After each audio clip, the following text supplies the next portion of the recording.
Canadians are absolutely furious, as always, at Donald Trump and his regime. Earlier this week, of course, you had that disastrous Oval Office appearance where Donald Trump continued to threaten the sovereignty of Canada. He attacked the Canadian auto industry, and I just thought Donald Trump's overall behavior was abysmal. And of course, Prime Minister Carney was there in the Oval Office. Then at the end of the week, we learned that the United States military is helping to build a Qatari Emiri Air Force facility in Idaho, which obviously borders Canada. So I'm just trying to get this straight, as the Trump regime has pushed Canada far away from the normal coordination on intelligence, as the Trump regime threatens Canadian sovereignty. Now a military base of a Middle Eastern country is going to be built in an area near the border of Canada. I'm not even sure this is even of precedent in the United States to allow any foreign country to build military bases in the United States, yet alone the country of Qatar having the Qatari Emir. Like there's a Canadian military base. There's joint operations, but we don't give military bases to countries. Yet alone Donald Trump got the 747 jet from Qatar, and now they just get military bases in our country. Just to remind you, this is what went down when Hegseth, who unlawfully refers to himself as the Secretary of War, was with the head of Qatar. Here, play this clip. No one other than President Trump could have achieved the peace that we believe will be a lasting peace in Gaza. And Qatar played a substantial role from the beginning, working with our folks to ensure that came about. So I want to thank you for that historic peace.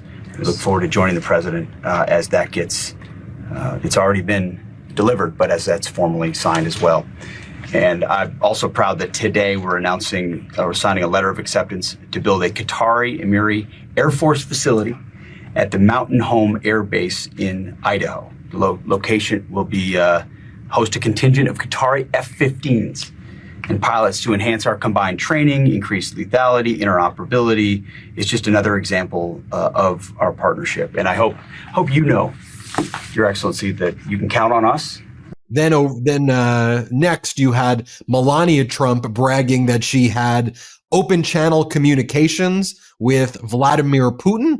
Apparently, there are open channel communications that are taking place. And also, Putin sent over his diplomats to the United States to talk about trade deals with MAGA Republican Congress members. We're not talking about sanctions. We're talking about doing trade with the United States. But here's what Melania Trump said, just a reminder. Play this clip. President Putin and I have had an open channel of communication regarding the welfare of these children. For the past 3 months, both sides have participated in several back-channel meetings and calls, all in good faith. We have agreed to cooperate with each other for the benefit of all people involved in this war. And then when Donald Trump was with Prime Minister Carney earlier this week, in addition to bragging or threatening the sovereignty of Canada, once again attacking Canada's auto industry, and then saying that people of Canada love the United States and don't worry, they'll be traveling back to the United States soon, Donald Trump also claims he saved 100,000 Canadian lives, he says, by blowing up Venezuelan fishing boats. And apparently we've learned also he blew up a Colombian shipping boat of people who are not narco-terrorists. And in any event, all of the blowing up of shipping boats seems to be a violation of international law. But here's what he said with Carney. Let's play it. Zero. And as you know, we've taken a very hard stand on drugs. This is also benefiting you. A lot of we call them the water drugs, the drugs that come in through water. They're not coming. There are no boats anymore. Frankly, there are no fishing boats. There's no boats out there, period. If you want to know the truth, we're saying, does anybody go fishing anymore? The fact is we knocked out, probably saved at least 100,000 lives, American lives, Canadian lives, by taking out all those boats coming in. So it's, and now they don't come in that way anymore. Now they'll come in other ways, and we're not going to allow that either. So we've done a great job on that, but So now let me bring in leader of Meidas Canada, leader of the Resistance Tour, former member of Parliament, Charlie Angus. Hey, Charlie, you heard there. Donald Trump is also saying that he saved all of these Canadian lives, which is a lie. But there were other parts there as well where he says Canadians love us. They're all going to keep coming back. They will absolutely love us again. So what are you seeing in Canada right now, Charlie? I don't think anybody in Canada expected that we were going to get a deal with this gangster, but people are beyond fed up. The fact that once again he interrupts the prime minister. The prime minister is trying to be nice to him to, brag about us becoming part of the United States, destroying our sovereignty, threatening our auto sector, our manufacturing belt, saying that we're going to like going back. We are not going back. People are more firm than ever. I hear from people all the time. People are not only angry and determined not to buy products, but they're going into the stores and calling out the managers and saying, we don't even want to see these products on our shelves. That's how deep the anger is right now. But I think what's really concerning in the broader picture is that, in addition to being America's #1 trading partner, we've also been one of their closest, maybe their closest defense partner, because we're on the border. We've been with them in NORAD. We've been with them in the Five Eyes. Trump, they've talked about kicking us out of the Five Eyes network. We were one of their main security partners on this. They wanted to kick us out. Why? Because, we exposed Russian interference in the election as part of the intelligence sharing. They've talked about kicking us out of NORAD, which would leave North America defenseless. They see us very much as an adversary, a threat, a country to be pushed around. And yet now we find out that they're going to put a Qatari base in Idaho on our border. This is just not a regime that can be trusted. Right. There are national security implications in the United States, but also as our neighbor in Canada to say, so Trump's going to put military bases of Middle East countries on our border or right there. That's one point of it. And the other point, which you say is, so you prefer Qatar and engaging in relations there over your long trusted partner, to the north. I mean, again, you look at the Qatari GDP, you're talking about it's not nothing, but it's a relatively negligible GDP, annually in the low billions, versus Canada, $4 trillion and fought side by side with the United States against fascists war after war. But Trump likes the Qatari gold and the 747 jets. It sends a disturbing message. Well, I think what the message that it's sending is that as a former ally and as now a potential adversarial neighbor, they can't be trusted. They can't be trusted with intel. They can't be trusted in terms of coordination. For training, if they wanted to train Qatari pilots, well, the U.S. has a long history of that. Canada has a long history of that. Canada and the U.S. have long histories of training together, out doing naval exercises. If the Americans want to come up into the Arctic to train, we work with them. If we were going to get training in some area on defense, these are common things that you have between nations. What you don't have is giving a foreign nation a military base on your soil. What kind of message is that sending? But, this isn't the first time Canadian intelligence and Canadian military have had to really question where we're going with the United States. Remember when Donald Trump was first elected, the first time he fired James Comey, and all that's coming back to bite us.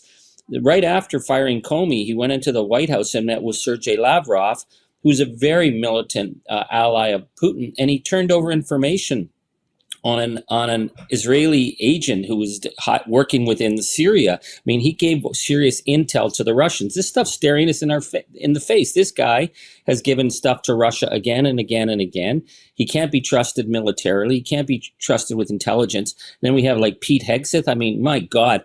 If Pete Hegseth was elevated in the Canadian Navy, I think he'd end up with one of those sock and a soap accidents, because this guy is completely unfit for the job. So Canadians are watching this and thinking, this is a nation that we used to work very closely with in terms of trade, very closely with intelligence, very closely with military.